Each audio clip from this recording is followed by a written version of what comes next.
طلباء السلام علیکم۔ آج ہم جماعت نحم کی نظم نمبر 2 نعت کا مطالعہ کریں گے، جو کہ امیر منائی کے دیوان محمد خاتم النبیین صلی اللہ علیہ وآلہ وسلم سے لی گئی ہے۔ عزیز طلباء، نعت کیا ہے؟ ایسی نظم جس میں آپ صلی اللہ علیہ وآلہ وسلم کی تعریف کی جائے۔ بہت سارے شعراء نے، عشاق نے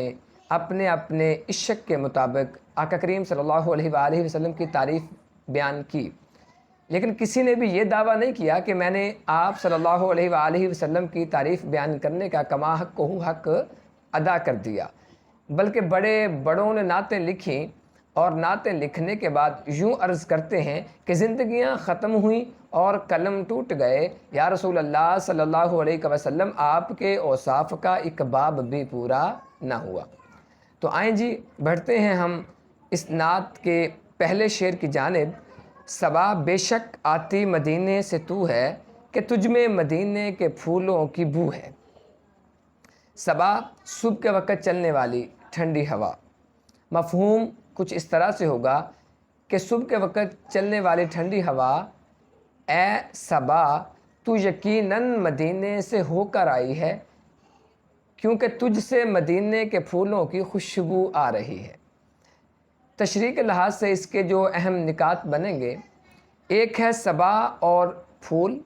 دوسرا ہے شہر مدینہ سے محبت۔ صبح کے وقت چلنے والی ٹھنڈی ہوا جو پھولوں کے کھلنے کا سبب بنتی ہے، جو باغات میں تر و تازگی کا باعث بنتی ہے،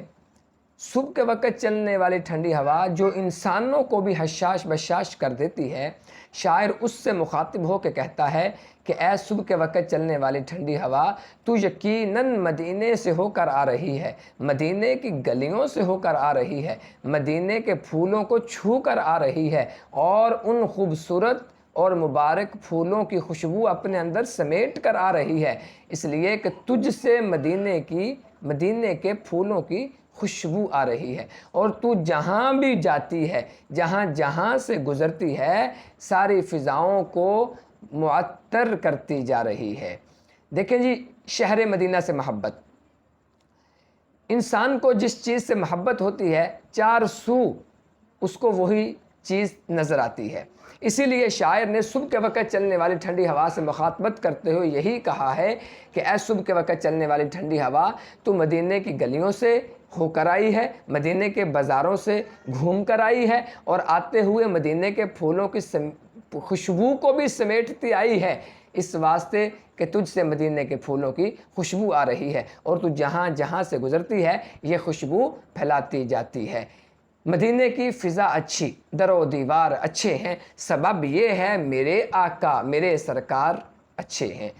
یاد جب مجھ کو مدینے کی فضا آتی ہے، سانس لیتا ہوں تو جنت کی ہوا آتی ہے۔ شعر نمبر 2 دیکھیے۔ سنی ہم نے طوطی و بلبل کی باتیں، تیرا تذکرہ ہے تیری گفتگو ہے۔ طوطی و بلبل یہ خوبصورت آواز والے پرندے ہیں۔ طوطی کے بارے میں اکثر یہ کہا جاتا ہے کہ یہ توت کے موسم میں یہ پرندہ آتا ہے اور شہتوت کو بڑی رغبت سے کھاتا ہے۔ طوطی و بلبل دو خوبصورت آواز والے پرندے ہیں۔ مفہوم یہ بنے گا کہ یا رسول اللہ صلی اللہ علیہ وسلم، ہم نے طوطی و بلبل جیسے خوش الحان خوبصورت آواز والے پرندوں کی بولیاں سنی ہیں، وہ بھی آپ ہی کا ذکر کر رہے تھے، آپ ہی کی باتیں کر رہے تھے۔ تشریح کے لحاظ سے اس کا ایک ہی نقطہ بنے گا، وہ مختصر ہے مگر جامع بھی، وہ یہ کہ پرندوں کی بولیاں اور تذکرہ مصطفیٰ صلی اللہ علیہ وآلہ وسلم۔ شاعر آقا کریم صلی اللہ علیہ وآلہ وسلم کی بارگاہ ناز میں گلہائے عقیدت پیش کرتے ہوئے عرض کرتا ہے کہ یا رسول اللہ صلی اللہ علیہ وسلم، ہم نے پرندوں کی بولیوں میں بھی آپ کا تذکرہ پایا۔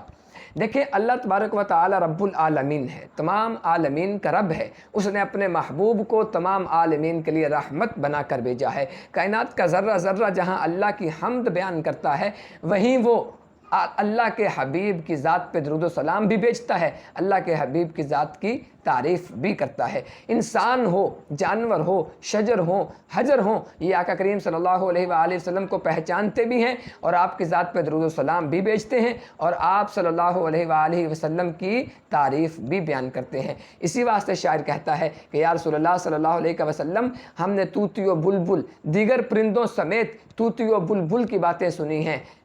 ان کی بولیاں سنی ہیں، آپ ہی کا تذکرہ کرتے ہیں اور آپ ہی کی باتیں کرتے ہیں۔ حوالے کے شعر کے لحاظ سے ہرن نے، اونٹ نے، چڑیوں نے کی یہی فریاد کہ ان کے غم کا مداوا حضور جانتے ہیں۔ عزیز طلباء، نظم یا غزل کے اشعار کی تشریح میں حوالے کا شعر ضرور لکھنا چاہیے، حوالے کے شعر سے آپ کے نمبر اچھے بن جاتے ہیں۔ شعر نمبر 3 دیکھیے، جیوں تیرے در پر، مروں تیرے در پر، یہی مجھ کو حسرت، یہی آرزو ہے۔ اس میں کوئی مشکل لفظ نہیں ہے۔ اس شعر کا مفہوم یہ بنے گا کہ یا رسول اللہ صلی اللہ علیہ وسلم، میں آپ کے در پہ حاضر ہو جاؤں، آپ کے در پر میری ساری زندگی گزر جائے اور پھر مجھے موت بھی آپ ہی کے در پر نصیب ہو جائے۔ تشریح کے لحاظ سے اس کے 2 اہم نکات بنتے ہیں، ایک تو ہے شاعر کی آرزو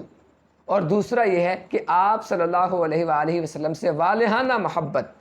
شاعر اس شعر میں آقا کریم صلی اللہ علیہ وآلہ وسلم کی بارگاہ ناز میں گلہائے عقیدت پیش کرتے ہوئے عرض کرتا ہے کہ یا رسول اللہ صلی اللہ علیہ وسلم، مجھے آپ سے بڑی محبت ہے، میں آپ کا غلام ہوں، میں آپ سے والہانہ محبت کرتا ہوں، میری خواہش یہ ہے کہ میں آپ کے در پہ حاضر ہو جاؤں،